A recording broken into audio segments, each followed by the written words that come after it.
Hello students, welcome back. हम discuss कर रहे थे about accounting concepts and convention. तो आज हम देखेंगे अकाउंटिंग कन्वेंशंस, और कन्वेंशन में भी कौन सा कन्वेंशन आज हम डिस्कस करेंगे? कंसिस्टेंसी। अब देखो कंसिस्टेंसी क्या बोलते हैं।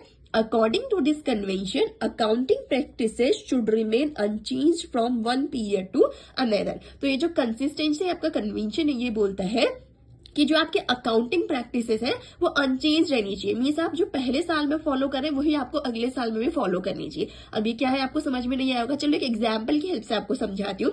जैसे यहाँ पे बताया गया है कि लेट सपोज आप डेप्रिसिएशन चार्ज करने के लिए कौन सा मेथड यूज करते थे? आप फिक्स मेथड या फिर आप स्ट्रेट लाइन मेथड यूज करते थे for charging your depreciation. Means आपने ईयर के स्टार्टिंग में डेप्रिसिएशन चार्ज करने के लिए स्ट्रेट लाइन मेथड का यूज किया था। तो कंसिस्टेंसी कॉन्सेप्ट क्या कहता है कि it should be done year after year. Consistency concept ये कहता है कि आने वाले जितने सालों तक आप उस पर्टिकुलर एसेट पे डेप्रिसिएशन चार्ज करेंगे आपको हमेशा स्ट्रेट लाइन मेथड ही फॉलो करना है। और ऐसा क्यों कहता है वो?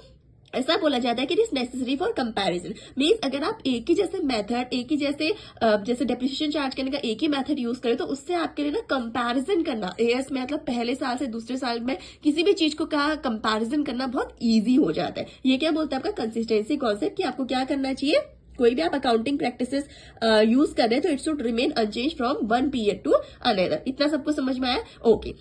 अब कंसिस्टेंसी कॉन्सेप्ट ये बिल्कुल नहीं कहता है कि इन केस अगर मार्केट में कोई नया और अपडेटेड मेथड आता है तो आपको कभी भी वहां पे स्विच नहीं करना चाहिए। वही बोला कि it does not mean inflexibility. मतलब कंसिस्टेंसी कॉन्सेप्ट कभी भी इनफ्लेक्सिबिलिटी को सपोर्ट नहीं करता। वो कहता है कि यस, आपको जब तक अगर लग रहा है कि मार्केट में कोई नया अप टू डेटेड मेथड नहीं आए तब तक आप स्ट्रेट लाइन मेथड ही फॉलो करेंगे। लेकिन अगर आपको लगता है कि मार्केट में इससे कोई अच्छा मेथड आया फॉर चार्जिंग डेप्रिसिएशन जो अप टू डेटेड मेथड है जिसे सब लोग यूज कर रहे हैं, तो आप वहां पे फ्लेक्सिबल हो सकते हैं। मीन्स आप वहां पे क्या कर सकते हैं? डेप्रिसिएशन को चार्ज करने के लिए उस नए और अप टू डेटेड मेथड का यूज कर सकते हैं। तो ये था आपका क्या?